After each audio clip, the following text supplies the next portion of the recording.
Do you have any advice for people who are specifically interested in psychiatry? Well, I do.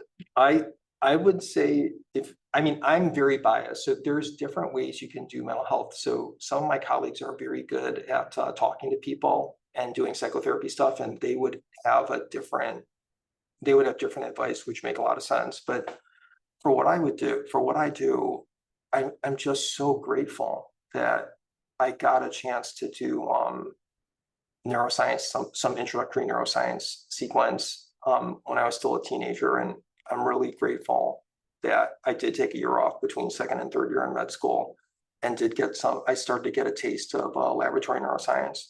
And it made me more confident pulling the trigger on doing laboratory-based neuroscience when I finished clinical training, when I finished my child psychiatry fellowship. So I think it's hard. It's one thing to imagine it, and it's another thing to experience it.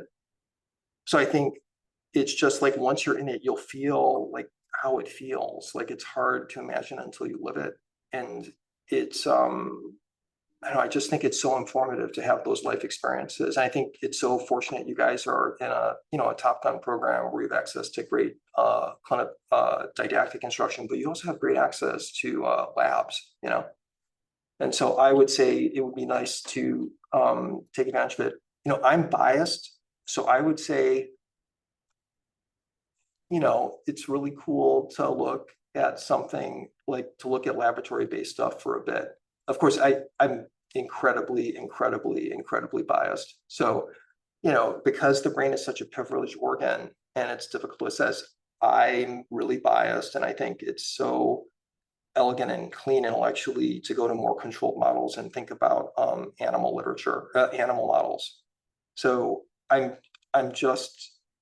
it was like by an act of God that I got to work in David Lewis's lab. Like he completely changed my life. Like getting to work on non-human primate prefrontal postnatal maturation microcircuitry.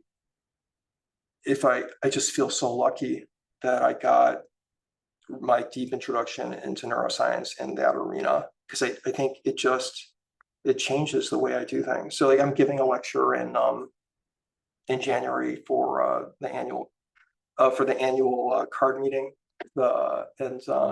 it's something other people are really interested in, because if you're a clinician and if you don't have neuroscience background, if you have a child or if you're a individual that has it, like I think it's just a natural emotional reaction to want to try and understand what's going on and why.